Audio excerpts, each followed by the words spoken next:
हे बघा, हे आबा दररोज आपले प्रश्न बघत असतात आणि ते प्रश्न बघून त्यांनासुद्धा एक प्रश्न पडला आणि तो प्रश्न त्यांना तुम्हाला विचारायचा आहे, म्हणजे तुमच्या विद्यार्थ्यांना मी प्रश्न विचारणार आहे असं त्यांनी मला सांगितलं. आणि एवढ्या थंडीचे ते आपल्याला प्रश्न विचारण्यासाठी आलेले आहेत.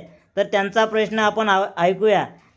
त्यांनी उत्तर मलासुद्धा सांगितलेलं नाही, तर त्यांचा प्रश्न आहे, तुम्हाला सोडवायचा आहे. हां, सांगा.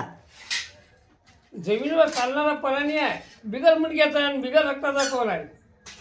हां, म्हणजे जमिनीवर चालतो, त्याला रक्त पण नाही असं म्हणणं आहे त्यांचं, आणि त्याला मुंडकं म्हणजे डोकंसुद्धा नाही, असा कोणता प्राणी आहे?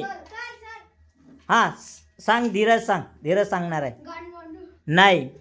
हां हां, सांग. हां तुझं म्हण. हां, थांबा. हां, उत्तर बरोबर आहे का? उत्तर बरोबर. हां, म्हणजे तुमचं उत्तर अगदी बरोबर आहे.